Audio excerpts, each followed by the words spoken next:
I'd like to thank everyone coming today for the update on the bicycle crash that we handled over on Auburn Road, Bartholomew. At this time, we do have a suspect, and he has been charged this morning through municipal court in Chardon. Basically what happened is through some tips that we received through Mayfield Village contacted us yesterday morning saying that there's a good possibility of the vehicle being over in Kirtland. We went over to the residence. The vehicle wasn't found a homeowner that knew him, got a hold of the possible owner of the vehicle. We tracked down the owner of the vehicle yesterday and made contact with him over in Kirtland. At that time, we did find the vehicle and the trailer that was involved in the accident. The driver of the vehicle's name was James Zorn. Lives over in Mayfield. Basically what happened was he was traveling southbound on Auburn Road with a pickup truck and a trailer. The bicycle, Mr. Tucker, was going eastbound on the Bartholomew, did not stop and basically hit in between the trailer and the pickup truck. So he struck basically the trailer. The trailer wrapped him around the side of the trailer, and that's how Mr. Tucker ended off into this ditch off the west side of Auburn Road. Mr. Zorn stated that he did stop. He was the 911 caller to Central Dispatch advising that there was an accident. After he got off the phone, Mr. Zorn did not stay at the scene and left the scene at the time. At this time, Mr. Zorn will be cited for a false statement, giving us a false statement saying that he was not involved.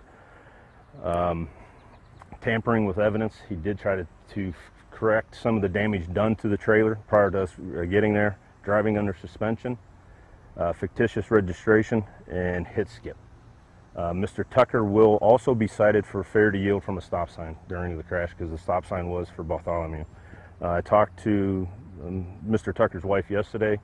He's doing fine, but it's going to be a long recovery for him. He has a serious concussion. He is home and everything, but at this time, that is our newest update. I'd just like to thank everybody that's called with help us with witnesses, possible statements and everything, but without the help of Mayfield and all the other surrounding areas, we got this case solved.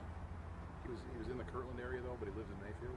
Yes, we got him where he works at over off in US 6 in Kirtland is where we found him. Did he make the 911 call or did he just say he made it? No, he actually made the 911. He did make the 911 call. Lieutenant, did he acknowledge that he knew the bicycle so hit the trailer? He acknowledged that he saw something in his mirror. Yes, he didn't acknowledge that. He did see it in his mirror. He did not see the bike coming up to the intersection, but he did see basically something hit the trailer as he looked in his mirror. Did he say anything as to why he didn't turn himself in, or did he give you any reason for anything? Basically, he just knew that he was under suspension. He just didn't, that's the only reason. And Lieutenant, what is he under suspension for? Basically, it's a child support suspension.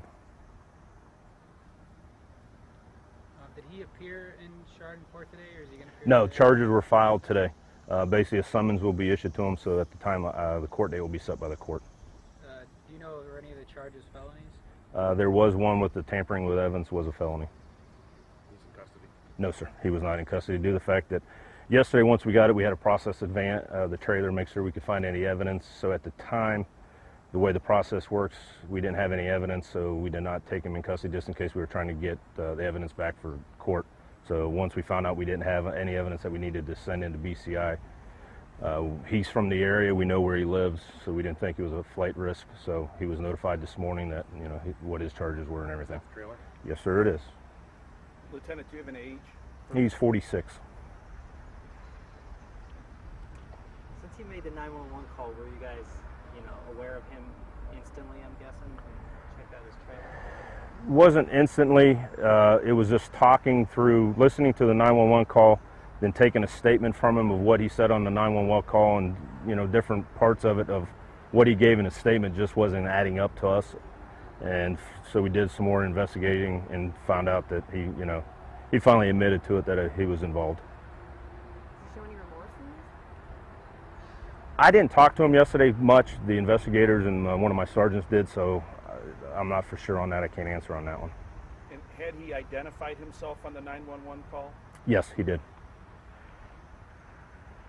What happened to Was the bicyclist at fault at all?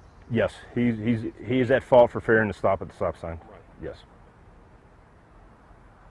Can I get the correct spelling of Mr. Zorn? Zorn's name? Z-O-R-N. Does he have previous, any notable previous? Nothing. No. And his first name again? James. James. Can I get you to state and spell your name too, please? You would need the first or just the last? All the above. Okay. Lieutenant. First name is Brandt. B-R-A-N-T. Last name is Zemelka. Z-E-M-E-L-K-A.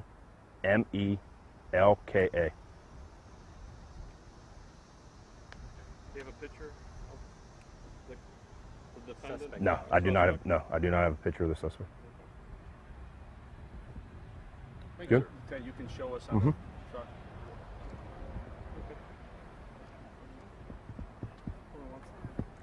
We'll resend out a media release too with